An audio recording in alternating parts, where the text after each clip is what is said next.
नमस्कार दर्शक बंधु आमर यह उपस्थापनार उद्देश्य होची सनातन धर्म को प्रोत्साहित करने। तो फ्रेंड्स मृत व्यक्ति यही जिनिष गुड़ी को भूल रे मध्य व्यवहार करंतु नहीं।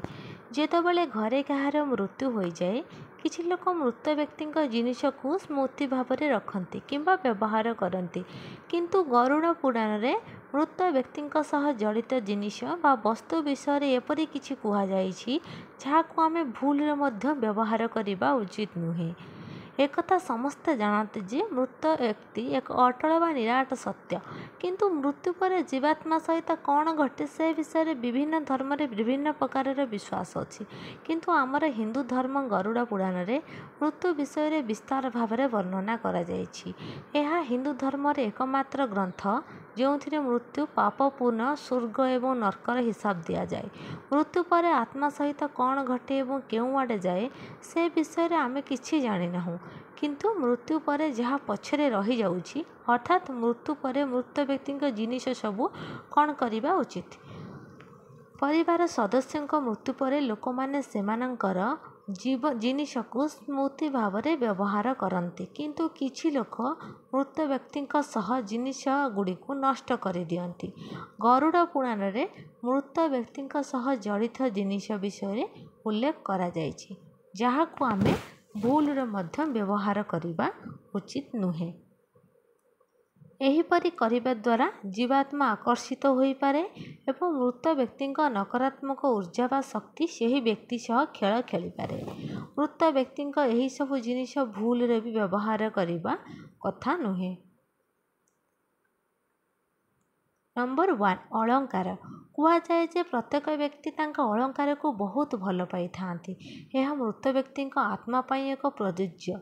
गरुड़ पुराण अनुଯାयी मृत्यु वरण करिथिबा व्यक्ति अलंकार व्यवहार करबा उचित नुहे। एहीपरि करबा द्वारा मृतक आत्मार ऊर्जा सही व्यक्ति सह जोड़ी हो जाई थाए, किंतु जदि मृत व्यक्ति तांका मृत्यु पूर्वरु तांकर अलंकार को उपहार स्वरूप देइछंती तेबे आपण याको व्यवहार करि परिबे एवं याको एक स्मृति भाव में मध्य रखिपारे। किंतु विशेषतः एपरि अलंकार जहाको मृत व्यक्ति बहुत भल पाउथिले सेठी को भूल भी व्यवहार करबा उचित नुहे। नंबर 2 मृत व्यक्ति को पोशाक। प्रत्येक व्यक्ति निज पोशाक को बहुत भल पाई थांती। गरुड़ पुराण अनुଯାयी मृत्यु पर मध्य मृत व्यक्ति आत्मा हे संसार को छाड़ी पारि न थाए। एहीपरि परिस्थिति रे से व्यवहार करिथिबा पोशाक निजे व्यवहार करबा द्वारा मृतक आत्मा को आकर्षित करिपारे। तेणु मृत व्यक्ति पोशाक पिंधिबा ठारू दूरेई रहिबा उचित। व्यक्तिर मृत्यु पर तांको पोशाक दान करा जिबा उचित। यह आत्मा को शांति एवं मोक्ष प्राप्ति कराई थाए। नंबर 3 गरुड़ पुराण अनुଯାयी परिवार सदस्यों मृत्यु पर मृत व्यक्ति घंटा मध्य पिंधिबा उचित।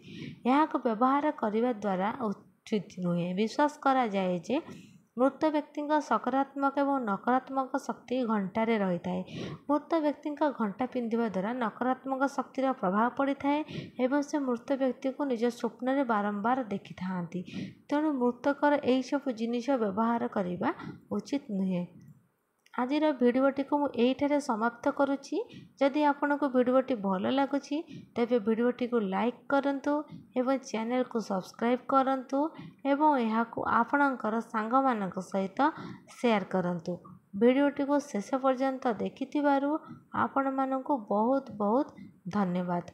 कमेंट बॉक्स रे जय जगन्नाथ निश्चय लिखंतु। रहिली जय जगन्नाथ।